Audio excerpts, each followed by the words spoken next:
కాశ్మీర్ లోయను దాటి పాక్ పన్నాగాలు. భారతదేశ ఎదుగుదల పాకిస్తాన్కు కంటగింపుగా మారింది. 2019లో జమ్మూ కాశ్మీర్ ప్రత్యేక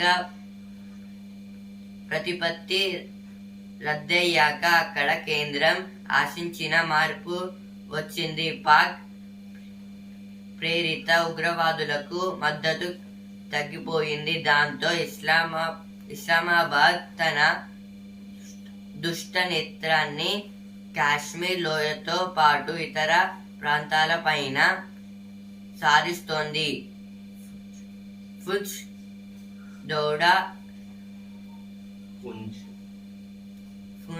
పూంచ్, దౌడా, రౌజౌరి వంటి చోట్ల ఉగ్ర చర్యలను ఎగదోస్తోంది. ఈ ఆర్టికల్ దేని గురించి అంటే